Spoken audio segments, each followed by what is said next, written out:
Welcome to Windsor, a fairy tale of a town where all roads lead to the castle. Home, of course, to Windsor's most famous resident, the Queen. As such, the little town on the Thames is used to hosting all sorts of royal celebrations. From the Queen's 90th 2 years ago to that wedding on the horizon.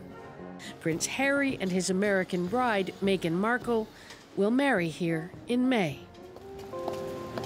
But not all roads to the castle are paved with gold, far from it. Tucked away in bus shelters and doorways, you'll find some of the town's lost souls, clinging to sleep and the dreams it affords, often kinder than reality. Faye, not her real name, has struggled to stay afloat since losing her job 4 years ago. Never expected to be in this situation, so yeah, not easy. Her partner fell ill at the same time, and to try staying with Faye's father didn't work out. You've got a pile of your possessions here. What's the most important thing for you guys that you have? Each other. Yeah, each other. Yeah. We lose all this. Yeah. We've lost it all a billion times. That don't matter. As long as we've got each other. Yeah. They might not have this spot for long, though. The council leader for the Royal Borough of Windsor and Maidenhead has been tweeting, outraged over what he calls an epidemic of rough sleeping and vagrancy in Windsor. He's written to the police, asking them to clear the streets before the wedding, saying beggars have become aggressive. Some residents clearly agree. Irrespective of whether there's going to be a wedding here and just normal people walking around, I think, I see them and I think, they shouldn't be here. But others are outraged. The world's going to see Windsor on the sort of world stage, you know, in May anyway, and so something should be done, but not to clear them off the street. Something should be done to help them. The price of housing in Windsor is absolutely ridiculous, and there isn't enough social housing around for people to live in. Windsor, a town of 30,000, doesn't have a homeless shelter. Murphy James manages the closest thing to it, a drop-in centre called the Windsor Homeless Project. He says there are about a dozen people sleeping on the streets and 40 to 50 who are homeless in other ways. Somebody's sat in a doorway asking people for scraps of change. There is a reason behind it, and we need to find out what that reason is. Pointing fingers and criminalising people isn't going to give us those answers.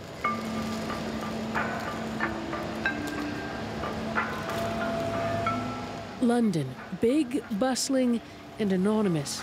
Windsor's numbers are a drop in the bucket compared to those sleeping on the streets in the capital. But the root causes remain the same and rather timeless. Behind these gates lies the Crossbones graveyard, the gates themselves a shrine to the outcast dead. It was a pauper's cemetery back in Victorian times, right in the heart of one of London's worst slums, and not far from London Bridge. Many of the homeless back then would have been affected by sweeping land privatization and vagrancy laws introduced in 1824. Today, it's standing its ground against London's relentless development drive, but only just. Old working-class neighbourhoods disappearing beneath tower blocks catering to the white-collar world. Critics say years of prioritising private development over social housing has led to the current problem. An estimated 160,000 households experiencing some form of homelessness. The rental value of private rented property is going up, and at the same time they've been holding back and cutting and capping welfare benefits, which would plug the gap between what people can afford and the cost of rental. John Sparks is the executive director of Crisis UK, a charity that says about 9,000 people are sleeping rough. At the same time as all of that, there have been cuts to other public services, mental health, drug and alcohol services and so on. So all of those things together over several years have produced a sustained increase in homelessness. For some, dealt difficult hands in life, it is an unavoidable sentence. Chris is 27 years old. He's been sleeping outside for 18 months. I was in a lot of trouble when I was 10 years old, yeah. So much trouble. Abandoned by his mother for bad behavior, he says, he grew up in foster care. But there is no self-pity. It could be worse. I could be born in Syria. I could be born in Africa. God, I'd have no chance then. They're brave people, not me. Me being here, mate, someone's always going to help me.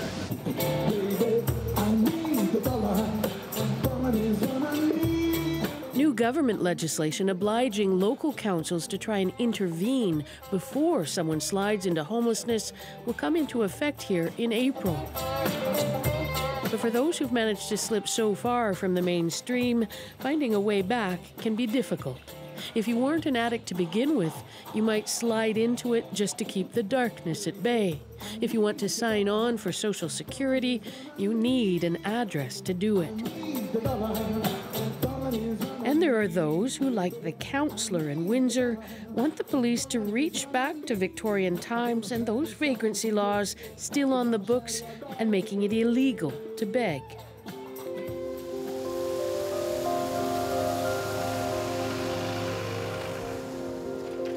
Faye has no idea whether Windsor will actually try to shift those sleeping rough before the wedding. She's not immune to a good love story. No, it would be nice to be here, but not under these Not on the circumstances. streets, Yeah. Because that would be lovely. Yeah. But Faye is the one in need of a fairy tale ending, some way of crawling back up through the cracks she's fallen through.